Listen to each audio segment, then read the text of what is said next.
Hello, नमस्ते, नमस्कार, जय हिंद। मैं Rajesh Ranjan RS online education platform पे आपको स्वागत करता हूं। मैं आपको हिस्ट्री पढ़ाने वाला हूं जो आपका दिल और दिमाग दोनों फ्रेश कर दूंगा। तो चलिए, मैं आपके लिए हिस्ट्री लेकर आया हूं जो बिल्कुल नए अंदाजों में। तो चलिए, मैं सेशन को शुरू करता हूं। वैसे मैं आपको लेक्चर दूंगा। मैं लेक्चर 1 के माध्यम से आपको समझाने का प्रयास करूंगा। तो चलिए, सेशन को शुरू करते हैं बिना देरी किए हुए। अब देखिए, हमारे थंबनेल में लगा हुआ है बिहार मैट्रिक परीक्षा 2025। मतलब हमारा थंबनेल यह बता रहा है कि जो मैट्रिक 2025 में बैठने वाले हैं, मैट्रिक एग्जाम जो देने वाले 2025 में, उसके लिए है अभी स्पेशल। और यह स्पेशल ही नहीं, आपके फ्यूचर में यह बहुत ही काम आने वाला है मेरे प्यारे बच्चों। तो चलिए, लिखा हुआ है हिस्ट्री और यूरोप में राष्ट्रवाद, लेक्चर 1, बिल्कुल नए अंदाजे में। हाँ, सही देख रहे हो आप, बिल्कुल नए अंदाजों में आपको पढ़ाने वाला हूं जो बिल्कुल दिल और दिमाग फ्रेश कर दूंगा। मैं आपको एकदम कहानी की तरह आपको मैं पढ़ाने वाला हूं। तो चलिए, मैं शुरू करता हूं। शुरू से पहले इतिहास अगर हम पढ़ रहे हैं तो इतिहास के कुछ बेसिक नॉलेज के बारे में पढ़ेंगे।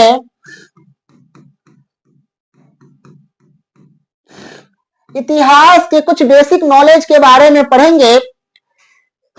बीती घटनाओं को जो अध्ययन प्राप्त करते हैं उसे इतिहास कहते हैं। इतिहास के आप बचपन में 3 भागों में पढ़े होइएगा, लेकिन मैं आपको 4 भागों में पढ़ाऊंगा इतिहास को। तो चलिए, देखते हैं मेरे प्यारे बच्चों, कौन सा 4 भाग है जो इतिहास को हम कंप्लीट करने वाले हैं। 4 भाग हम पढ़ेंगे। पहला भाग देखेंगे एनिशिएंट हिस्ट्री। दूसरा देखेंगे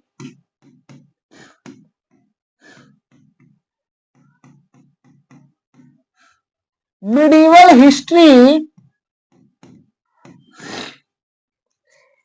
तीसरा देखेंगे मेरे प्यारे बच्चों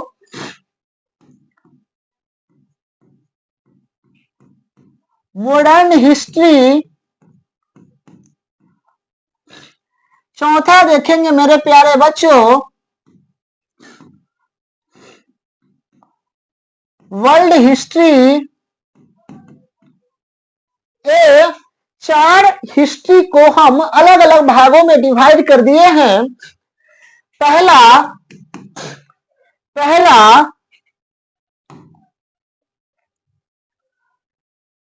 एनिसेंट, दूसरा मिडिवल, तीसरा मॉडर्न, चौथा वर्ल्ड हिस्ट्री। एनिसेंट हिस्ट्री को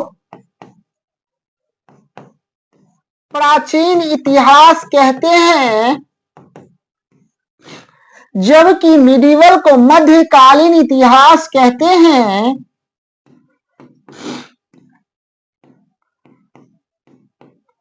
मध्यकालीन इतिहास कहते हैं, जबकि मॉडर्न को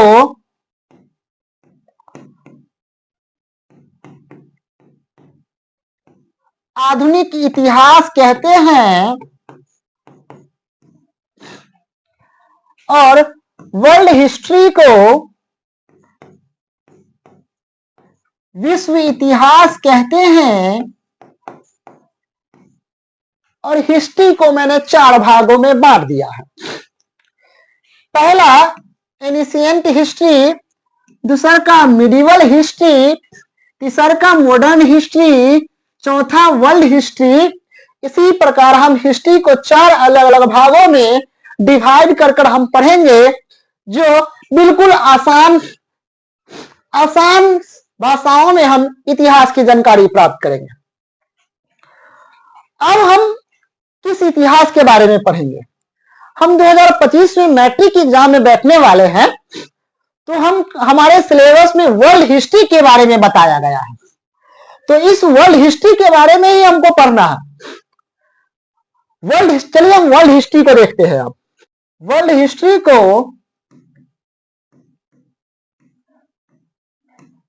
विश्व का इतिहास को हम दो भागों में डिवाइड कर कर पढ़ेंगे, दो भागों में डिवाइड करेंगे। पहला भाग एक, दूसरा भाग दो। भाग एक में पहला टॉपिक पढ़ेंगे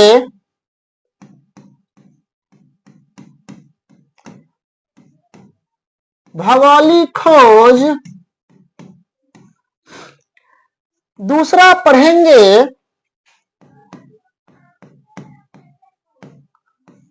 फ्रांस की क्रांति, तीसरा पढ़ेंगे अमेरिका में स्वतंत्रता संग्राम, अमेरिका में स्वतंत्रता संग्राम, अमेरिका में स्वतंत्रता संग्राम, अमेरिका में स्वतंत्रता संग्राम।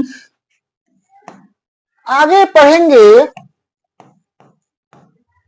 हिटलर का उदय,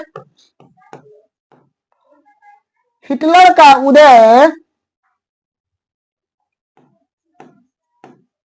उदय, आगे पढ़ेंगे प्रथम विश्व युद्ध,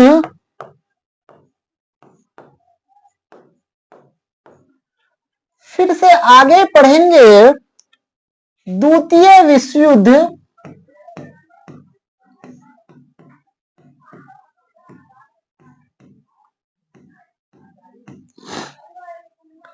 आगे पढ़ेंगे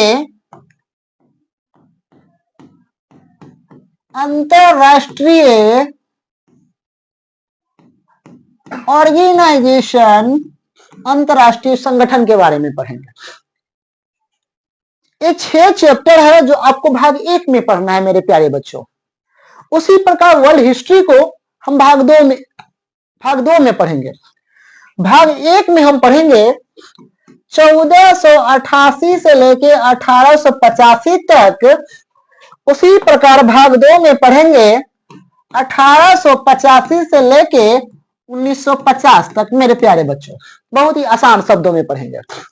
तो चलिए, यह जो भाग एक है पूरे क्लास 9th में दिया गया है, और यह भाग जब 2 पढ़ेंगे ना तो क्लास 10th में दिया गया है सिलेबस। यह भाग 2 10th का सिलेबस है और भाग 1 9th का सिलेबस है। तो हम भाग 10th के बारे में पढ़ेंगे। चलिए,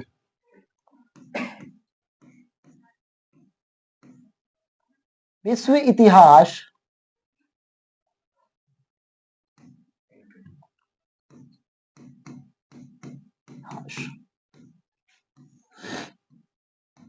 भाग 2।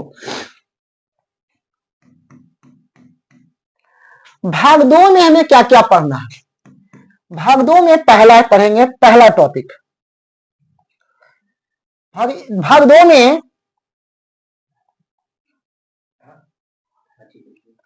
भाग 2 में पढ़ेंगे पहला यूरोप का राष्ट्रवाद, यूरोप का राष्ट्रवाद। दूसरा पढ़ेंगे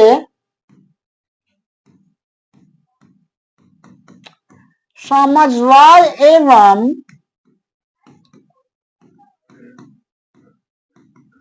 साम्यवाद। तीसरा पढ़ेंगे मेरे प्यारे बच्चों हिंद चीन क्षेत्र, मतलब इंडो चाइना एरिया। चौथा पढ़ेंगे भारत में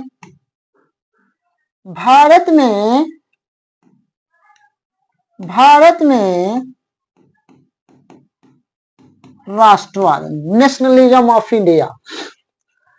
अगला पढ़ेंगे शहर एवं अगला पढ़ेंगे शहर एवं शहरीकरण। शहर एवं शहरीकरण के बारे में पढ़ेंगे। Chapter number 1, 2, 3। चैप्टर नंबर 6 पढ़ेंगे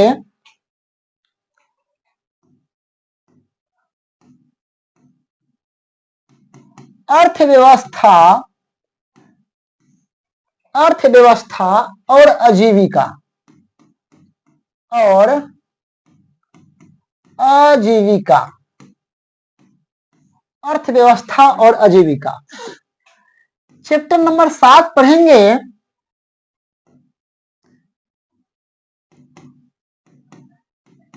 व्यापार और भूमंडलीकरण।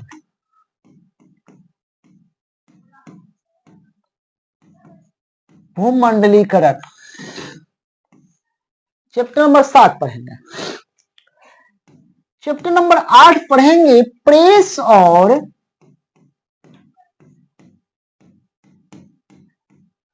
और राष्ट्रवाद। ये 8 चैप्टर है आपके इतिहास में। ये 8 चैप्टर को पढ़ेंगे हम लेक्चर के माध्यम से। पहला है नेशनलिज्म ऑफ यूरोप, दूसरा है सोशलिज्म एंड सोशलिस्ट, तीसरा है इंडो चाइना एरिया, चौथा है नेशनलिज्म ऑफ राष्ट्रवाद, पांचवा है शहर सिटी एंड सिटीजन, और छठा है इकोनॉमिक्स एंड बिजनेस डिपार्टमेंट, सातवां है बिजनेस एंड भूमंडलीकरण, और आठवां है प्रेस और राष्ट्रवाद। प्रेस और नेशनलिज्म के बारे में पढ़ेंगे। ये 8 चैप्टर आपको इतिहास में पढ़ना है। पहला यूरोप का राष्ट्रवाद, दूसरा का समाजवाद एवं साम्यवाद, तीसरा का इंडो चाइना एरिया, चौथा भारत में राष्ट्रवाद, पांचवा शहरी एवं शहरीकरण, छठा अर्थव्यवस्था और आजीविका, सातवां व्यापार और भूमंडलीकरण, आठवां प्रेस और राष्ट्रवाद। ये 8 चैप्टर है आपको पढ़ना है। तो मैं आपको पहला लेक्चर वीडियो पहला चैप्टर के माध्यम से, पहला लेक्चर वीडियो यूरोप का राष्ट्रवाद देने जा रहा हूं। तो चलिए मैं पहला चैप्टर आपको पढ़ाने वाला। पहला चैप्टर आपको मैं पढ़ाऊंगा। पहला चैप्टर का नाम है यूरोप का राष्ट्रवाद। पहला चैप्टर है यूरोप का राष्ट्रवाद। देखिए पहला चैप्टर है यूरोप में राष्ट्रवाद या यूरोप का राष्ट्रवाद, एक ही है। इस चैप्टर को मैं आज कंप्लीट करने वाला हूं बिल्कुल आसान शब्दों में, नए अंदाजों में। तो चलिए मैं नए अंदाजों के साथ पढ़ना शुरू करूंगा। ये देखिए, ये पहला चैप्टर को हम एक्सप्लेन करने जा रहे हैं।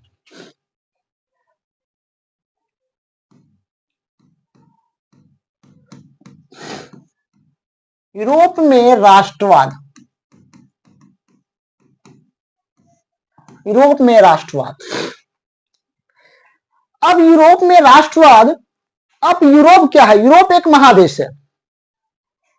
महादेश का मतलब होता है बहुत सारे देश को मिलाकर, बहुत सारे देश को मिलाकर एक देश बनाया जाता है जिसे महादेश कहते हैं। जैसे बहुत सारे राज्य को मिलाकर एक देश का निर्माण होता है, उसी प्रकार मेरे प्यारे बच्चों बहुत सारे देश को मिलाकर एक महादेश का निर्माण होता है। मेरे प्यारे बच्चों इस पूरे संसार में 7 को महादेश है। चलिए उस 7 महादेश के बारे में देखते हैं। पहले वर्ल्ड मैप के बारे में देखेंगे। ये देखिए वर्ल्ड मैप है मेरे प्यारे बच्चों, और ये 7 महादेश यहीं पे है। यह है उत्तरी अमेरिका, दक्षिणी अमेरिका, और नीचे जो है अंटार्कटिका है, ये ऑस्ट्रेलिया है मेरे प्यारे बच्चों। बीच में यूरोप, बीच में अफ्रीका है, ये सब यूरोप में आता है मेरे बच्चों। ये सब एशिया में आता है और ये अफ्रीका में आता है। ये 7 महादेश है। अब देखिए क्षेत्रफल के हिसाब से अगर हम देखते हैं मेरे प्यारे बच्चों, क्षेत्रफल के हिसाब से अगर देखते हैं, क्षेत्रफल के हिसाब से देखते हैं कैसे,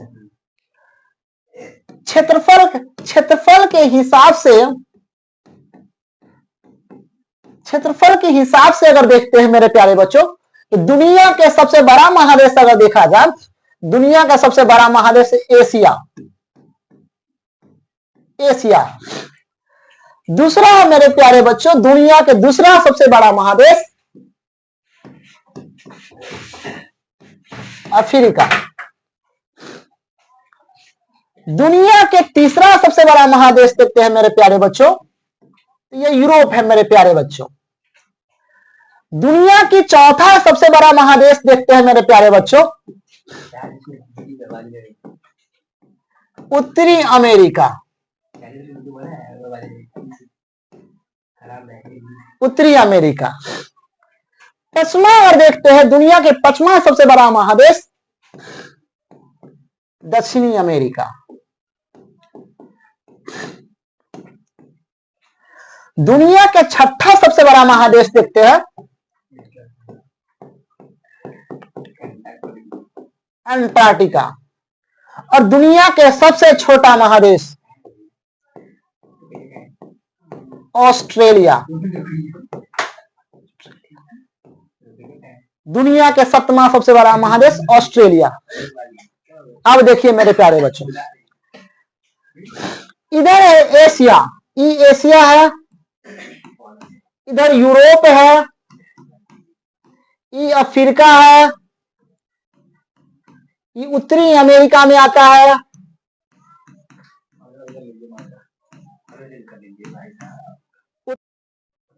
मेरे प्यारे बच्चों क्षेत्रफल के अनुसार ये 7 सबसे बड़ा महादेश है। पहला एशिया है, दूसरा अफ्रीका, तीसरा यूरोप, चौथा उत्तरी अमेरिका, पांचवा दक्षिणी अमेरिका, छठा अंटार्कटिका, सातवां ऑस्ट्रेलिया। अब देखिए मेरे प्यारे बच्चों, यही महादेश हम वर्ल्ड पे इसमें मैप पे देखते हैं। यहां से यहां तक जो नजर आ रहा है ये एशिया है, एशिया है। इंडिया भी एशिया में यहां तक आ जाता है। इसके बाद यहां से लेके यहां तक जो एरिया है यह यूरोप में आता है। और ये वाला जो भाग सब है ये अफ्रीका में आता है मेरे प्यारे रसगुल्ले।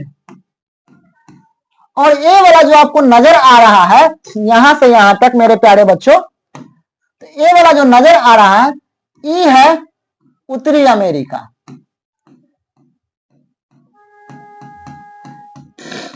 उत्तरी अमेरिका।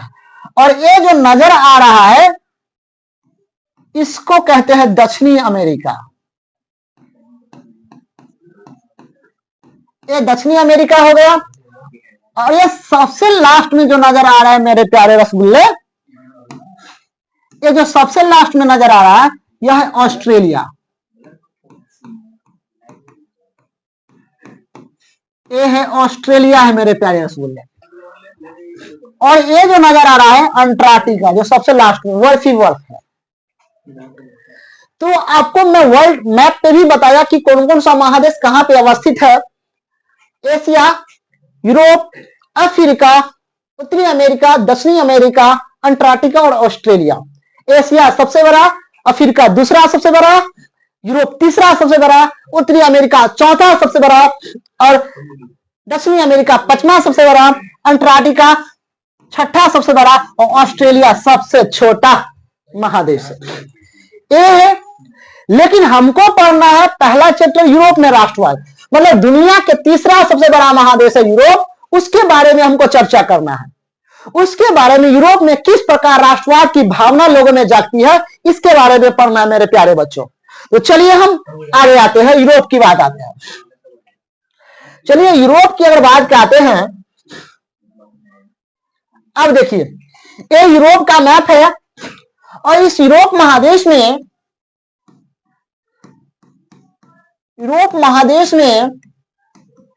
लगभग अप्रोक्स 44 कंट्री अवस्थित है। मतलब 44 कंट्री का वह समूह है यूरोप महादेश। अब देखिए ये यूरोप महादेश की जो मैप है इसमें देखते हैं, जैसे में कुछ कंट्री है Russia, Estonia, Finland, Sweden, Norway, Denmark, बहुत सारा कंट्री है, मतलब 44 कंट्री है इस महादेश में।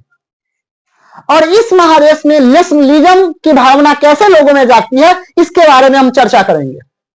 तो चलिए हम चर्चा करते हैं आगे।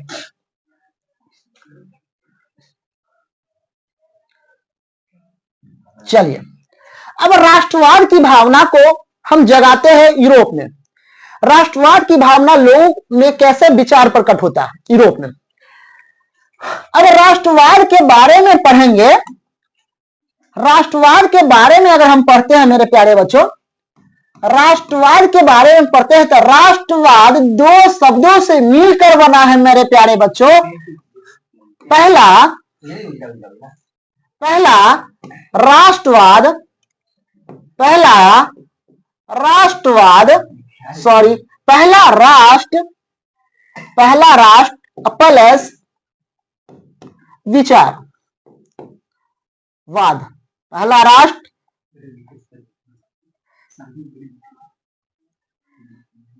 दूसरा का वाद।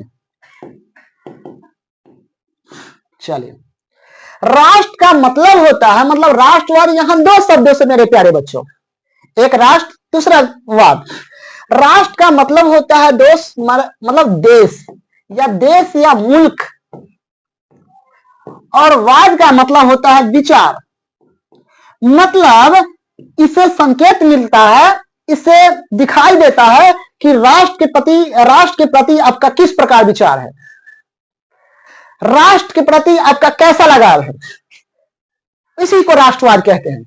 मतलब राष्ट्रवाद का अगर डिफिनीशन देखेंगे मेरे प्यारे बच्चों, तो हम इसका डिफिनीशन हजारों डिफिनीशन निकाल सकते हैं। मतलब इसका डिफिनीशन विभिन्न प्रकार से निकाल सकते हैं, राष्ट्रवाद का डिफिनीशन। तो चलिए कुछ डिफिनीशन हम लिखते हैं राष्ट्रवाद के बारे में।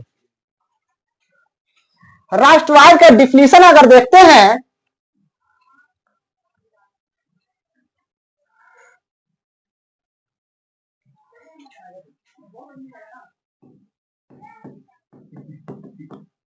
राष्ट्रवाद यह मेरा टॉपिक है। पहला हम डिफिनीशन लिखेंगे राष्ट्रवाद में। राष्ट्रवाद एक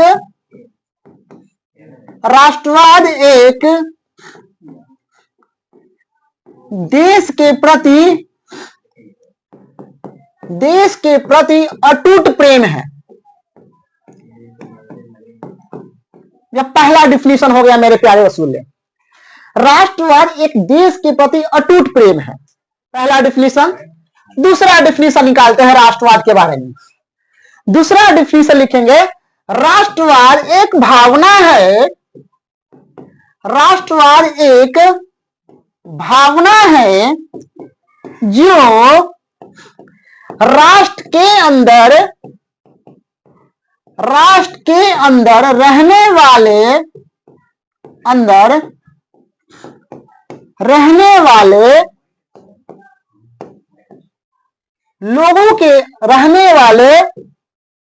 लोगों में प्रेम, स्नेह, एकता का वाहक बनाती है।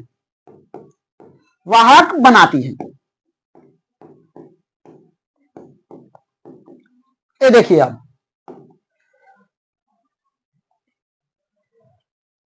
अब देखिए मैंने राष्ट्रवाद का दो डिफिनीशन निकाला, मैंने अनंत डिफिनीशन निकाल सकता हूं राष्ट्रवाद का। अब देखिए मैंने दो डिफिनीशन निकाला। पहला डिफिनीशन कहता है राष्ट्रवाद एक देश के प्रति अटूट प्रेम है। मतलब आप जितना राष्ट्र प्यार किया उतना कम है। दूसरा कहता है राष्ट्रवाद एक भावना है जो राष्ट्र के अंदर रहने वाले लोगों में प्रेम, स्नेह और एकता का वाहक बनाती है, उसे राष्ट्रवाद कहते हैं। हम और डिफिनीशन निकालते हैं मेरे प्यारे बच्चों। चलिए इसको हम थोड़ा और डिफिनीशन निकालते हैं।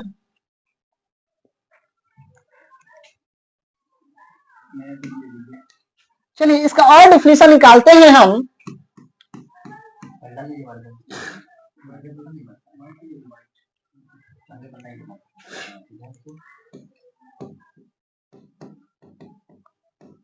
चलिए, लेकिन अगर एग्जाम में यही क्वेश्चन पूछ दे कि राष्ट्रवाद किसे कहते हैं, तो हम ये नहीं लिखेंगे कि राष्ट्रवाद एक देश के प्रति अटूट प्रेम है, वहां एक नंबर हमको मिल जाएगा। राष्ट्रवाद का डिफिनीशन अब तैयार करेंगे हम। बहुत सारे कंटेंट को मिलाकर राष्ट्रवाद का डिफिनीशन हम तैयार करने जा रहे हैं। तो देखिए राष्ट्रवाद का डिफिनीशन हम लिखते हैं, राष्ट्रवाद एक राष्ट्रवाद एक ऐसी भावना है, ऐसी भावना है जो किसी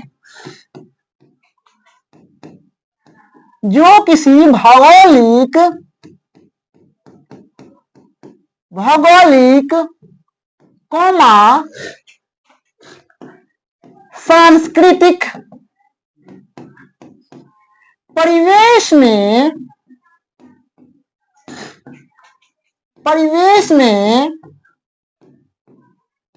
रहने वाले लोगों के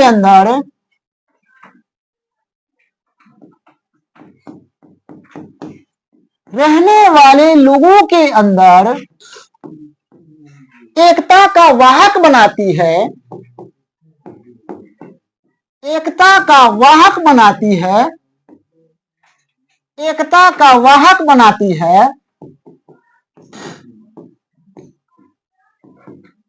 है उसे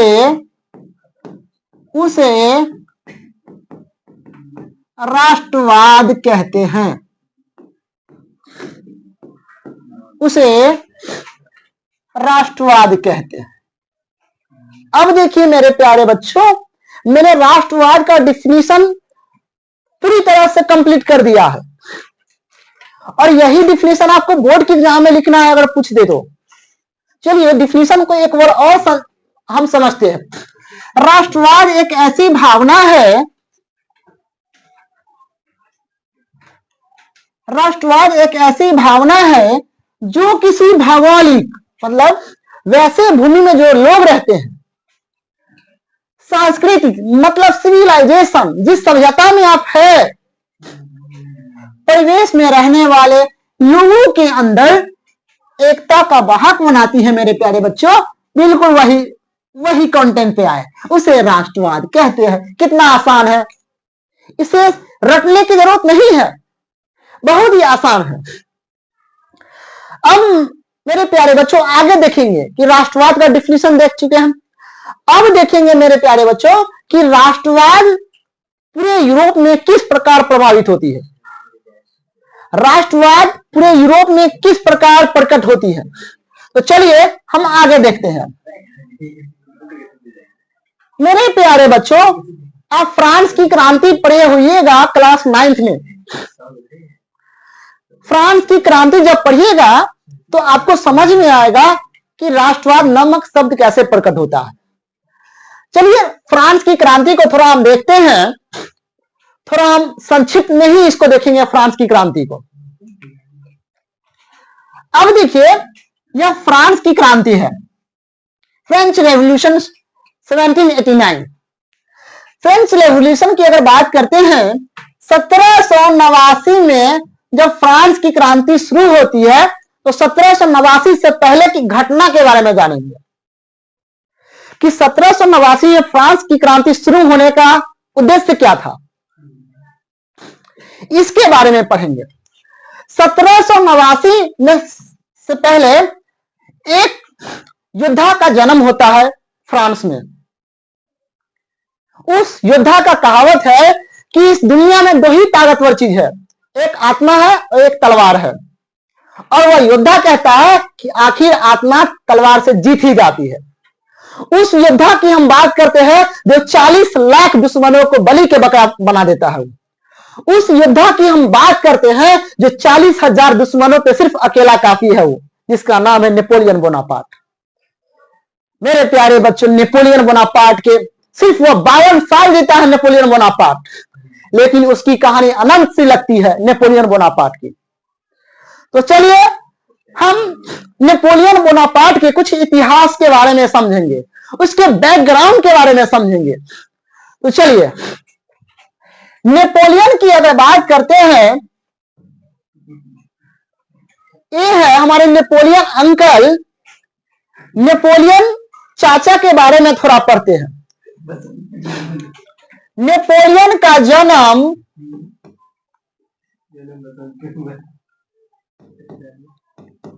नेपोलियन का अगर परिचय देखते हैं, नेपोलियन का अगर परिचय देखते हैं मेरे प्यारे रसगुल्ले, तो पहला जन्म नेपोलियन का हैप्पी बर्थडे अगर देखते हैं तो नेपोलियन का हैप्पी बर्थडे 15 अगस्त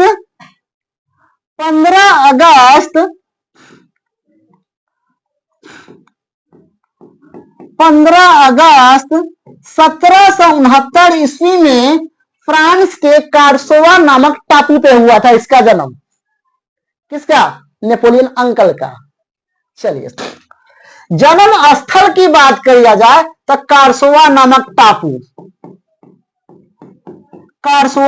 टापू जो फ्रांस में पड़ता था, लेकिन अभी फिलहाल में वर्तमान समय में यह टापू इटली के क्षेत्रों में पड़ता है। 1785 ईस्वी में क्या होता है मेरे प्यारे रसगुल्ले? नेपोलियन का दाखिल फ्रांस के मिलिट्री स्कूल में हो जाता है एक स्कॉलरशिप के माध्यम से, और 1785 में ही एक बड़ा संकेत मिलता है कि फ्रांस में एक बहुत बड़ा आर्मी में भर्ती होने वाला है। 1785 में सेना में यह भर्ती होता है, फ्रांस की सेना में यह भर्ती होता है, और 1785 ईस्वी में ही नेपोलियन का पिता डेथ कर जाता है, जिसके कारण नेपोलियन पे एक बहुत बड़ा जिम्मेदारी आ जाती है, और जब जिम्मेदारी आती है नेपोलियन नौकरी के तलाश में चला जाता है।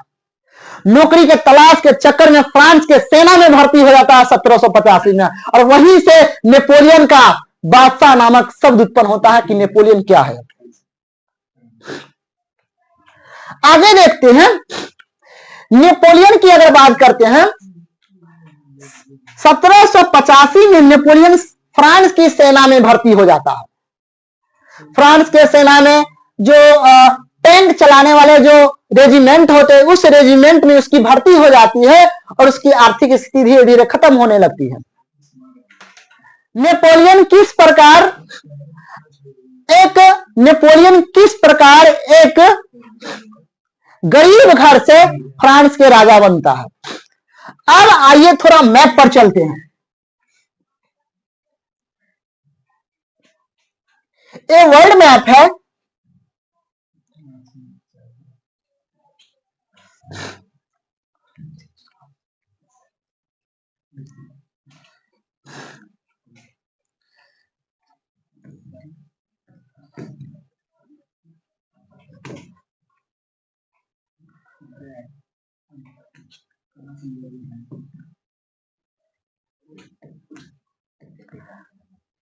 अब देखिए मेरे प्यारे बच्चों, ये वर्ल्ड मैप है। अब वर्ल्ड मैप में हम यूरोप पर आएंगे। यूरोप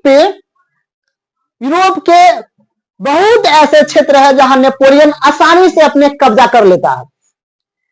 नेपोलियन की अगर बात करते हैं, नेपोलियन यूरोप के अधिकांश क्षेत्रों पे, जो नेपोलियन यूरोप के अधिकांश क्षेत्रों पे अपना वर्चस्व कायम कर लेता है नेपोलियन।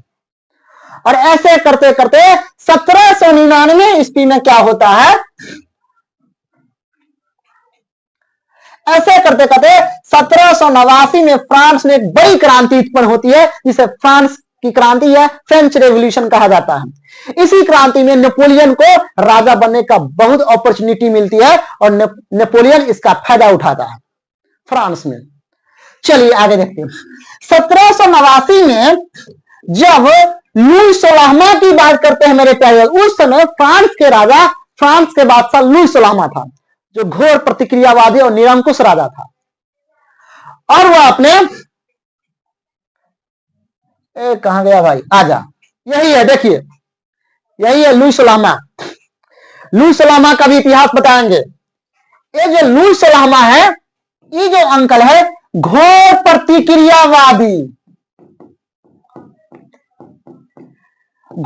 प्रतिक्रियावादी राजा, कई नाम से बता सकते हैं। घोर प्रतिक्रियावादी।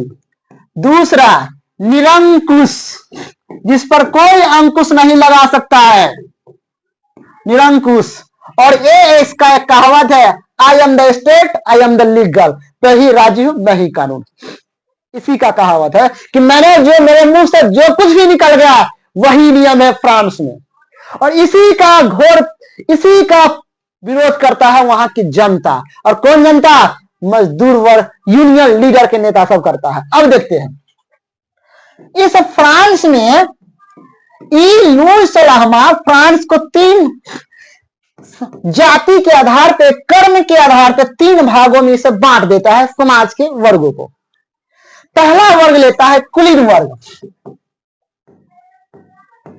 कुलीन वर्ग लेता है। दूसरा लेता है पादरी वर्ग लेता है। तीसरा लेता है मजदूर वर्ग, ले लेते हैं। तीसरा मजदूर वर्ग लेते हैं। अब देखिए लुई 16वां एक ऐसा कानून लेकर आता है, एक ऐसा कानून लेकर आता है जो फ्रांस में उच्च कास्ट के लोग हैं, जो अमीर वर्ग के लोग हैं, जिसका फाइनेंशियल सपोर्ट काफी हाई है, उसको कुलीन वर्ग और पादरी वर्ग में डिवाइड कर देता है मेरे प्यारे बच्चों। और कुलीन वर्ग, पादरी वर्ग एक ऐसा वर्ग बन जाता है, न सरकार को टैक्स देना पड़ता है, न सरकार को कुछ भी देना पड़ता, आराम से यह जीता है ये दोनों वर्ग। जिसके कारण फ्रांस में पूरा टैक्स मजदूर वर्ग, यूनियन लीडर के नेता सब करता था, टैक्स भरता था। जिसके कारण यहाँ के लोग काफी लुई 16वां से असंतुष्ट था, अनसर्टिफाई था, सर्टिफाई नहीं था। जिसके कारण सन 1789 ईस्वी में एक रेवोल्यूशन शुरू होता है, जिसे फ्रांस की क्रांति के नाम से जाना जाता है। अगर हम आगे इसमें देखेंगे, फ्रांस की क्रांति अगर पढ़ेंगे तो 3 दिन लग जाएगा मेरे प्यारे बच्चों, हम संक्षिप्त में बता रहे हैं। आगे देखते हैं मेरे प्यारे बच्चों, 1789 में जब फ्रांस की रेवोल्यूशन शुरू होती है, फ्रेंच रेवोल्यूशन शुरू होती है, तो इसका जोरदार फायदा उठाता है कौन? Napoleon Bonaparte.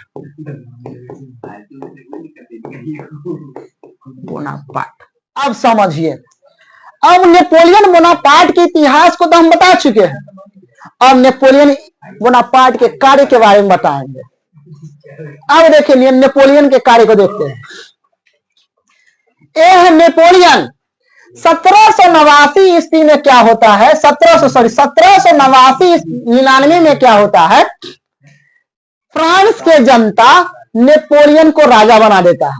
मतलब 1799 ईस्वी में फ्रांस का बादशाह बन जाता है, फ्रांस का बादशाह बन जाता है, बादशाह बन जाता है। कौन बनता है? नेपोलियन अंकल बन जाता है। जब फ्रांस का बादशाह बनता है तो फ्रांस में कई नियम लेकर आता है, स्वतंत्रता स्वाधीनता का नियम लेकर आता है, फंडामेंटल राइट का नियम लेकर आता है, लोगों को अधिकार देना शुरू कर देता है नेपोलियन बोनापार्ट। जब नेपोलियन बोनापार्ट फ्रांस में लोकतंत्र लेकर आता है तो इसके विरुद्ध लोग खड़ा हो जाता है। उसके विरोध में उस समय ऑस्ट्रिया था, प्रशा, ब्रिटेन, एक कुछ ऐसे देश है जिसका विरोध करता था। इस पे नेपोलियन बोनापार्ट अपना वर्चस्व नहीं कायम कर पाया, जिसके कारण इसका विरोध करता था। सन 1815 ईस्वी में एक कहावत है मेरे प्यारे दोस्तों, दुनिया की कोई भी बड़ा आदमी हो उसका अंत होना तय है। नेपोलियन कितना भी बड़ा बादशाह हो, नेपोलियन का भी अंत होता है। 1815 ईस्वी में एक युद्ध हो जाता है, उस युद्ध का नाम है वाटरलू युद्ध। अब देखिए